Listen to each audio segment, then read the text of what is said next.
سوکا فاتوره لعمودی بازارک کفنه و پرنافدار. اف سوک بریا دهه سالان آوا بو و اف دمک دریج جهه بازرگانی سرکه لباجار. ده دسپیک ده تنی قماش و تشتین روزانه تدهات فروتن لینها هر تشت تدهیه. اف بازار نه تنی جهه بازرگانیه لی جهه هفدیتن و جوینه یه خلکیه گو هر روز مروف لوردگ هیچن هف.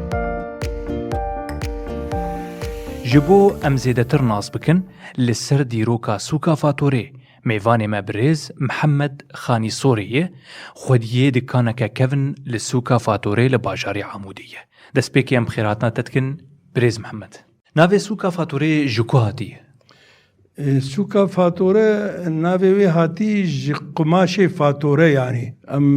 بعربي قماش فاتوره يعني هي عتاري وهي فاتوره اجا ناوي سوكا فاتوره بو يعني قالك دكاني وان اي فاتوره بون دكاني وقت مديتن قش اخبو حريبون كالبيش بون يعني چمنتو تنبو يعني بري 5-6 سالي بري 7 سالي سوكا فاتوره اولو بو كالبيش بون وبشت بون جاهن بهن ما آواكر هما اي مد كانا و بينشش حبي جيراني ما آواكرن ما چمنتو ويچاغي تنبو چمنتو ج قامشلو دهات ج تركي دهات قامشلو تانين جمره دسبيكا وآفاكر دسبيكا ما آفاكر آخبو بس ما آفاكر بچمنتو وكشترد بيجن بري 5 سالي 5 سالي تات دكان ور آفاكري دسبيكا قت آفاكر آخبو چند سال آخما قش آخبو سوكا فاتورة قش آخبو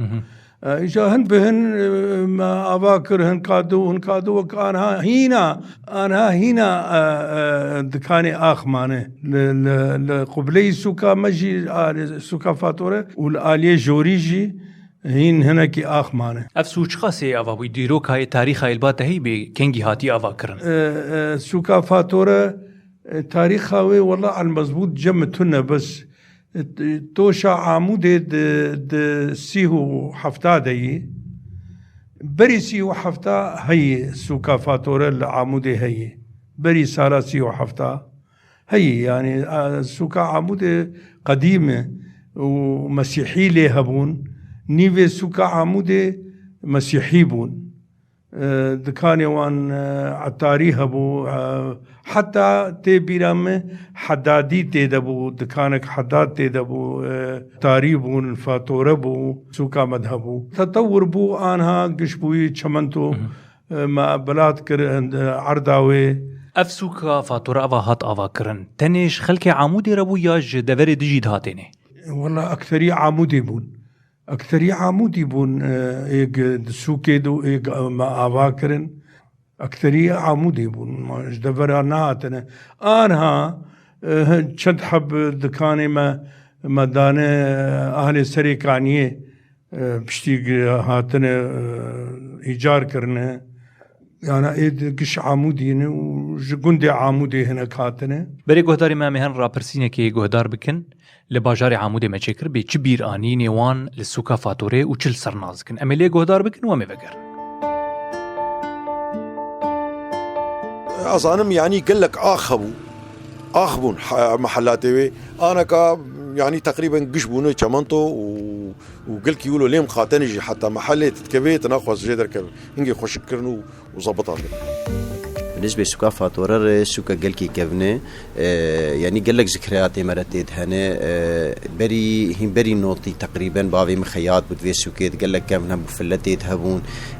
سوكا قلكي خوشبو بشتي نوتي دي مكرنوفتا يعني حتى أنا سوكا ما أقوله ذكرياتي بقلك هنا جم ذكرياتي بري فتقرين بري قلك تيتهمو فلا غيري فلاتي تهمون سوكا قلكي خوش سوكا قلكي معروف دباجاري عمودي ده دكاني بابي مهبود في سوكة بركة خدي دور حفت حاجة كان مهبود ولكن الظروف تغيروا وعالم تغيروا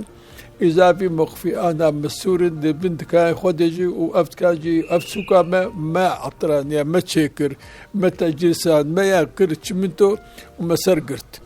بجهدها خورتا وخديت كان تخسير نكر هرقة جاري كده بتبرعات دان وكرن حتى سر سقفاوي قرتن وقالك أرمانية تهبون قالك فلا تهبون والحمد لله سوق عم التطور بالنحو الأحسن. يعقوب مقابل مدابو مسيحي بو تشو المقابل مدابو نافي شي أسحات شامي بو أوجي تشو أبدو خانا قش كم بون آخ بون أنا قش ما شاء الله قش ما كرنا شمنتو ما كر آخ ما كرنا شمنتو معروف بو سوق عم دكانا فاتو ربو بری گهداری ما افیرانینا خلکینا عموده بو بو سوکا فاتوره امی وگرم با میوانی خواه محمد خانی سوری وی چاقی دما نه دست بی باوا کرناوی کرن تاکو پشتی توشا عموده جوی چاقی او سوک هیه سیاره جی ترمپیل وی چاقی دشود هاتینه دشونو دهاتن قال لك كيم خاصة سوكا شارعها مي سوكا فاتورة قال لك كيم سيارة تير دشون نجي سيارة ابو وسيارة شي كيم بون يعني تيبيرا مي باند كرن دلال قامش لي حتاني نيرو دهر كابشي ندبون جراج هبو دشون قامش له مثلا يشيوي هبو تفكر قال لك كيم بو سيارة كيم بون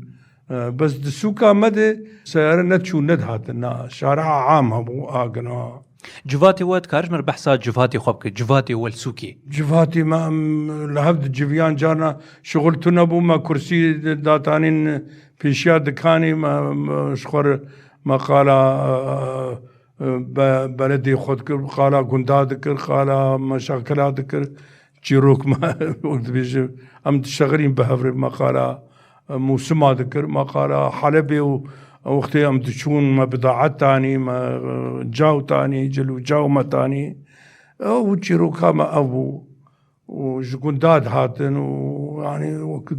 بريز محمد جدماد تدكان وهيدك اف بي ان جي صالته تدكان ورفكريه جي قماشا بوتني جي قماشا تنغهرت نا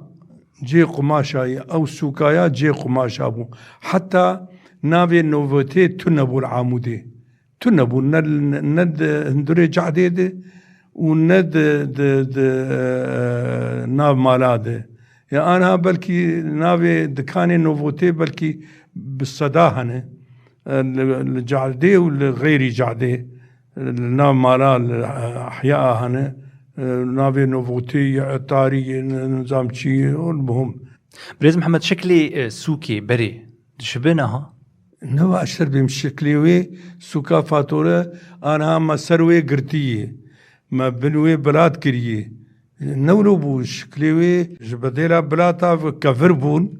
وسروي فكري بو نخش بو اخ بو عجاج مع عجاج ذهات نزاد شروبو يعني جا انها خوش بوي ما ندري بلاد كريه ندري جعدي جعدامه بوي چمنتو بوي كهرباء بوي مروحه تشيبونه بري ما باوشينك هبون هولو كرتون ما كرتون باوشينك كهرباء نبو دنيا قرم بو هافيني وشلو كاري خد كهرباء نبو ما اولو بو اجباري بو ما كاري خد كر اجباري بو يعني قرم بو دنيا قرم بو حتى آفتو نبو فيتالي يعني ما دسبيكا كما حنفيك آفي سري جعديدة ما خص رئيسي بلدية وشاغ رئيسي بلدية يكي مسيحي بو جيرد قو صباح قسلياس وشاغي والله أزبيجم يعني أشو مجم ما قويابو أمدرنا مالا آفيتين نخش بس جمر حنفي سري جعدا مدى جمر حنفي كدين وأهلا وسهلا جوي شاغد أو حنفي أنا سري سوكامة أو حنفي آفي هي جدس بيكا فاكرنا فاند كانا چند كان بون وي شاغي سوكا فاتورة أنها تقريبا دور حفتي حشتي دكاني نوت دكاني هي جغيني أنا إجا قيسري تشيبونه بري قيسري تنبو أو قيسري خانية عالمي بون بيشتي قفروتن بو قيسرين بون يعني بلكي باز بي سي دكان أنها قيسري فروعي ويج سوكا فاتورة فرع نقولو يعني بقشي أنا بلكي أشتر 105 دکان هەیە دکیژان ڕۆژێن هەفتیە دە درۆژێ هەفتیە دە تەباڵە خدایە تجار بازرگان ولۆ تێت تژەت بوون ڕۆژێکش هەفتیە ولۆ تبین سووک ولۆ vê diket hereke lê çêdibû kîjan roj bûn وڵات ڕۆژێ بەری عیدا بوون بەری دو عید هەبوون بەریوان سێ ڕۆژە 10 ڕۆژە هەفتیکێ 10 ڕۆژە حرەکە چێ دەبوو و حتا ئانها بەری ئەعیادا حرەکە چێ دەبێ جلو جا و نوڤۆتێ چ تشتێ لەوازمێ عالەمێ هەنێ te behs kir te gocvatê ê dikana bi hev çêdibû qala mûsim dikirin qala wedعê xwe dikirin li wê dikê qala gund dikirin wê çaxê tensîq yan jî têkiliyê bi hev re wê çaxê pir bû ya ana ڕوونشتنا bi hev re wê çaxê pir bû ana heriyek dikanê xwe deyê û dernakevin hekêm yanî tê derkevin devê derke dikana xwe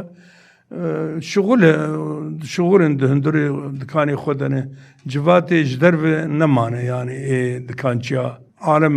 pir bûne tên sûkê û tên em bên ser bîranînê te zikrayatê te di wê dikanê de bîranînê te çi hebûn wilo di bala te dimayê heta ana di bala me de ji gunda dihatin ji xwe dikirin wê pîrek û ziramekî meznê malê wê bihatana wek anha keçik û bûk û bên sûkê û heriyek ji xwe bikir wilo tu nebû ziramek û pîrekek meznê malê dihatin ji gunda dihatin ji kufretê xwe gişîr dikirîn û dişûn herkê kirasek herkê hirbiyek herkê nizanim yani ev libsê wek anha tu nebû yani serê her serê insanekî du kirasî wî tu nebûn û dema wilo evan sûkê dît ê berê dev ji dikanê qeriya meseniyan çûn karê xwe dikirin kursîk datanîn ber ya ji cîranê xwe digû hîn ev jî heyî wilo ev reheyan heyî mesela ez ê bigêm vî karî bikim ya zê mêşkim wê zê vegerim hîn ev reheyî heyî wilo heyî carna ama em kursî hene ez dirim carna ez dirim li mêj dikim ez dirim destmêj dikirim ez cîranê xwe dibim çavê til dikanê va kursî ser rûnê